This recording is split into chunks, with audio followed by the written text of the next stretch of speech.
Kalunos-lunos ang sinapit ng isang sanggol sa Hermosa, Bataan. Napatay ito ng sarili niyang ina matapos umanong hatawin ng martilyo. Yan at iba pa sa balitang probinsyang hatid ni Oscar Oida. Bahagya nagka-traffic sa kalsada dahil sa dami ng mga kusisero sa paggawa ng hollow block na ito sa may barangay Feliza, Mejia sa Ormoc City pasado alas 5 kahapon. Dalawang lalaki kasi ang nakabulagta at wala ng buhay matapos barilin ng di pa nakikilalang suspect habang sila'y nagiinuman. Kinilala ang mga biktima na sina Joel Calle at Reynaldo alias Andot Arevalo. Ayon sa live-in partner ni Calle na si Xiaoyan Austria, dalawang lalaki sa kanyang motosiklo ang nagtanong ng presyo ng hollow block na tila bibili sa mga biktima. Pero ilang saglit lang ang lumipas, pinagbabaril lang ang dalawa.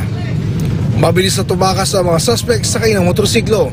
Inaalam na ng pulisya kung anong posibleng motibo sa pamamaril. Sa Hermosa, Bataan, kalunos-lunos ang sinapit ng 7 araw pa lang na sanggol mula sa kanyang 23 taong gulang na ina matapos umanong hatawi ng martilyo. Ayon sa ama ng suspect, may diferensya sa pag-iisip ang kanyang anak na na-confine sa mental institution sa Bataan noong 2010 hanggang 2011. Umaasa naman ang inang na suspect na babalik ang kanyang tumakas na anak para muling maibalik sa mental hospital.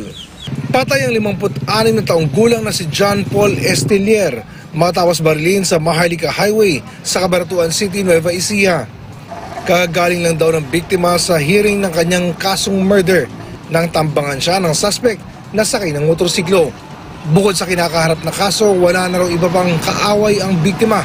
Ayaw mo na magbigay ng pahayag ng pulisya habang wala pang natutukoy at malinaw na posibleng motibo sa krimen. Oscar Oida, GMA News.